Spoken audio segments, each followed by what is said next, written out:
قەیرانی دارایی قەیرانێک کە ماوەی 3 ساڵە هاوڵاتیانی هەرێمی کوردستان گیرۆدەی بوون و دەیان کێشەی کۆمەڵایەتیشی بە دوای خۆداهێناوە لەوانش کوشتن و خۆکوشتن دەیان کێشەی تر یەکێکن لەو حاڵەتانەی کە لە دوای دروستبوونی دۆخی سیاسی و قەیرانی دارایی ڕووی لە هەڵکشان کردووە کە بەپێی ئامارەکانی دەستەی مافی مرۆڤ لە ماوەی 1 ساڵی ڕابردوو ڕێژەی کوشتن و خۆکوشتن و خۆسووتاندن بۆ هەر مانگێک لە 35 حاڵەتەوە بۆ 40 حاڵەت بەرز بۆتەوە. ئەمەش لە کاتێکدایە پێش قەیرانەکان حاڵەتی کوشتن بە هەر ڕووداوێک بێت لە نزیکەی 5 حاڵەتدا بووە. تەنها 3 ساڵ بەر لە ئێستا کە بارودۆخی ئابووری باش بوو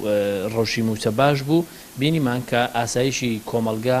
زۆر سەقامگیر بوو و ڕێژەی تاوان و کوشتن زۆر کەم بووبەوە تەنانەت پێشێلکاریەکان بەداخەوە ڕێژەی تاوانەکان ئەومان پێ دەڵێن کە پێویستە حکوومەت هەرچی زۆر لە خەمی چارەسەرکردنی ئەم بابەتە بێ شتێک هەیە ئەویش پێمان دەڵێت کە هەمومان جێک ڕێژەیەک هەیە لە کوشتن ڕێژەیەک هەیە لە خۆکوشتن ڕێژەیەک هەیە لە تەقەکردن ڕێژێک هەیە لە بریندارکردن ڕێژێک هەیە لە شەڕ یعنی ئەمانە هەمومان جێ دووبارە دەبنەوە ڕێژەکەش کەم نییە تا ئێمە بڵێن حاڵەتێکە یا 2 حاڵەتە یا 3 حاڵەتە. مامۆستایەکی زانکۆش دەڵێت هەر کاتێک وڵات بەرە و قەیران یاخود کێشە و ململانەی سیاسی ڕۆشت ئەوا کێشەکان لە ڕووی کۆمەڵایەتیەوە زیاد دەکەن. ئەو کات ئاماژە بەوەش دەکات سەروەرنەبوونی یاسا و نەبوونی دادپەروەری لەلایەکی تر هۆکارێکە بۆ ئەوەی حاڵەتەکانی خۆکوشتن و پەرتەوازایی بە ئاقارێکی خراپتردا بڕۆن. قەیران بە شێوەیەکی گشتی دەبێتە هۆی نەبوونی یاساوەیان دروستبوونی فۆزا بەواتایەکی تر ئەم سەروەرنەبوونی یاسا لە هەر وڵاتێکە کە لە ئەنجامی قەیرانەکانەوە سەر هەڵەیە ویان پەرە ئەسێنێ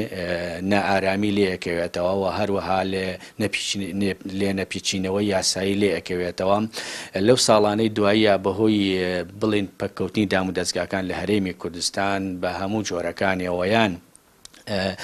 جۆرێک لە سستی لە جێبەجێکردنی یاسا لە هەرێمی کوردستان بووەتە هۆی ئەوەی کە دیاردە و ڕووداوەکان پەرە بسێنن. کێشەکانی هەرێم کە بانگەشەی سربەخۆیی بۆ دەکرێت ڕۆژ بە ڕۆژ زیاد دەکەن و لە نێویشیاندا کێشە کۆمەڵایەتیەکان لە ڕووی کوشتن و جیابوونەوەی نێوان ژن و مێرد و دیاردەی کۆچکردن و ئەو کێشانەی پەیوەستن بە ژیانی هاوڵاتی هاوکات لە تازەترین ڕووداویش کە لە 3 سادق ڕوویدا بووە هۆی کوژرانی 2 هاوڵاتی ئەمیش بەهۆی دەمەقاڵیان لەسەر شوێنی عارەبانەیەکی دەستگێر بۆ کار و کاسبی لە سایەی ئەو حکومەتەی خاوەن نەوت و داهاتێکی بێشومارە و بەرپرسانیش لە پێناو بەرژەوەندیەکانیان و بەپارە و موڵکی ئەو میلەتە خێر لە خۆ نەدیوە گیرفانی بێگانە پڕ دەکەن و هاوڵاتیانی هەرێمیش لە هەژاریەکی مەترسیداردا ژیان بەڕێ دەکەن.